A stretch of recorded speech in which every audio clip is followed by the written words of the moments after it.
Homebuyer's remorse is a major concern for many new homeowners. In this video, we'll explore why it's on the rise and, more importantly, how to steer clear of it.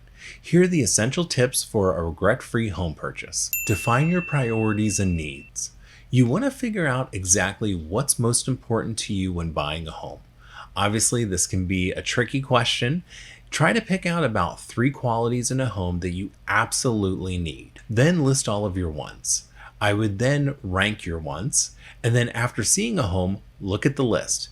Try to see if it's checking enough boxes for you. Does it have those 3 qualities in a home that you absolutely need? As a side note, share this list with your real estate agent, and if you're comfortable with it, ask their opinion.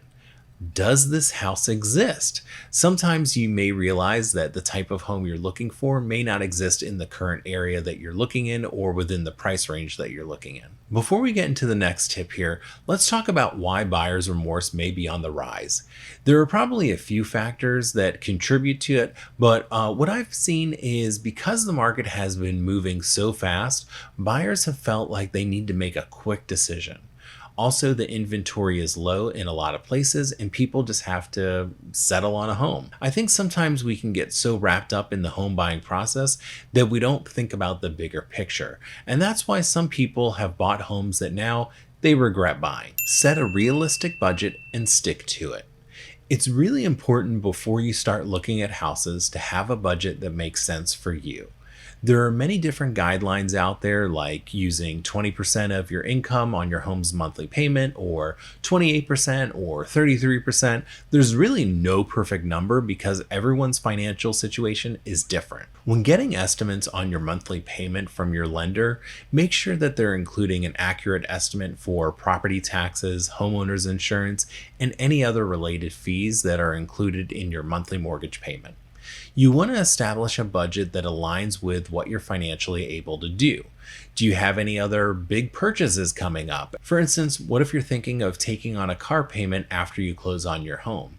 Will that work within your budget? Or maybe you're paying for a kid to go to college soon, or you're going to go back to school. Whatever it is, do you have any upcoming financial commitments that could affect your budget? In your budget, have you planned for a way to save money for unexpected costs that come with homeownership? Let's say, for instance, you end up needing a new HVAC system or you need a new roof replaced in about 5 years. Are you able to set aside money for those items now? I would also factor in that your mortgage payment could technically change. Now, not the actual payment for the mortgage itself if you have a fixed rate, but other things like the property tax and homeowners insurance. Where I live, homeowners insurance has gone up and that's made people's monthly payment go up a significant amount. So when budgeting, I would leave some room for scenarios like that. You want to leave some wiggle room in your budget. Thorough research. Know your market. Knowing your local market and trends can help make a confident home buying decision. Research the different neighborhoods that you're looking in.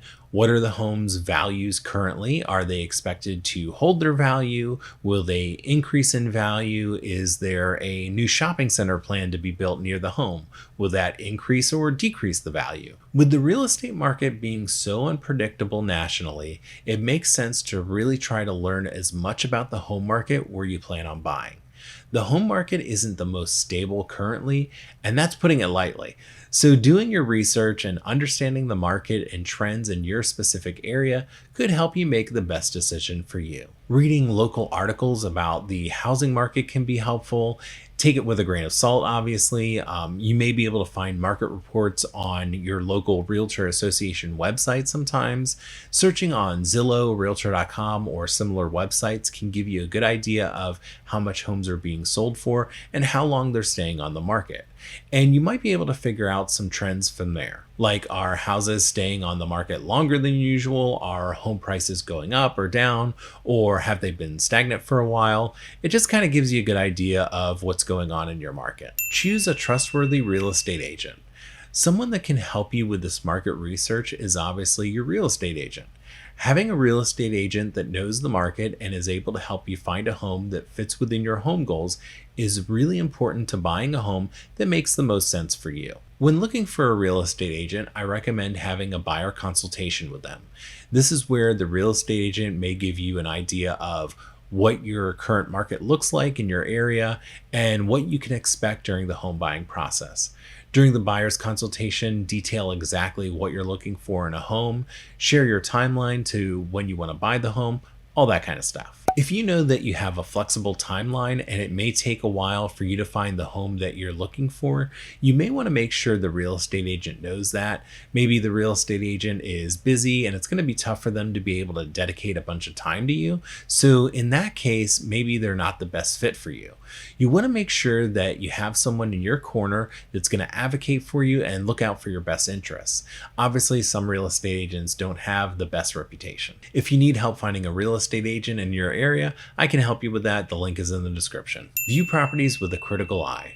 Home buying can be fun, especially when you're out, seeing all the different homes.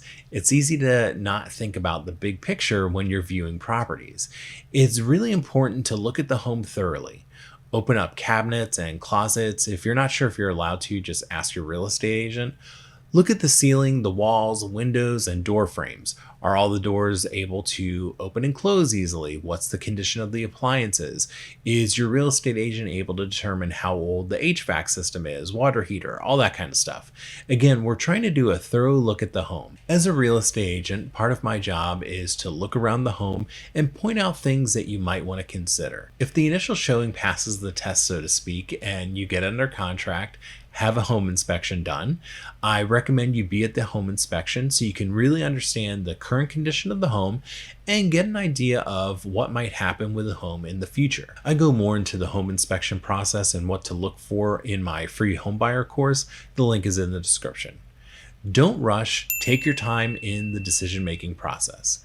Depending on what your local market looks like, you may not have a lot of time to decide on if you want to make an offer on a home or not. However, if you're able to, take your time. Think about the pros and cons of the home. Talk it out. Figure out if the home is a good choice for you. You're more than welcome to ask your real estate agent's opinion on the home. Full disclosure on that, that's where trusting your agent really comes into play here. I typically won't tell my buyers yes or no if they should buy a home. I try to reference their list that they made to see if the home aligns with that list. The home buying process can take a while, especially if you're looking for something specific. With the inventory being very low in a lot of places in the US, it makes it hard to find the right home. Be patient and don't rush if you're able to. I know some people have a strict timeline to buy a home. Does this home fit into your future goals? Buying a home right now, in my opinion, is a long-term commitment. It may take some time to build equity in the home. I would think you want to stay in the home for the next 5 to 10 years. And 5 years may not be ideal in some areas that have a sharp decrease in home value. Real estate is hyper-local, so it really depends on your market. So what does life look like in 5 to 10 years, and does that align with the home you're thinking of buying? If you know that you're going to want to grow your family in the next few years, a 2-bedroom, 1-bath home may not be the best choice. If the kids are moving out of state to go to college in the next few years, does it make sense to buy a 5-bedroom home? Are you going to want to live in this home in the next 5 to 10 years? How might the area change in the next few years? Does this align with what you're looking for? To learn about the steps to buy a home, check out this video or this playlist about the home buying process. Reach out to me if you have any real estate questions. My contact information is in the description below. Thanks for watching to the end, especially if you're a subscriber.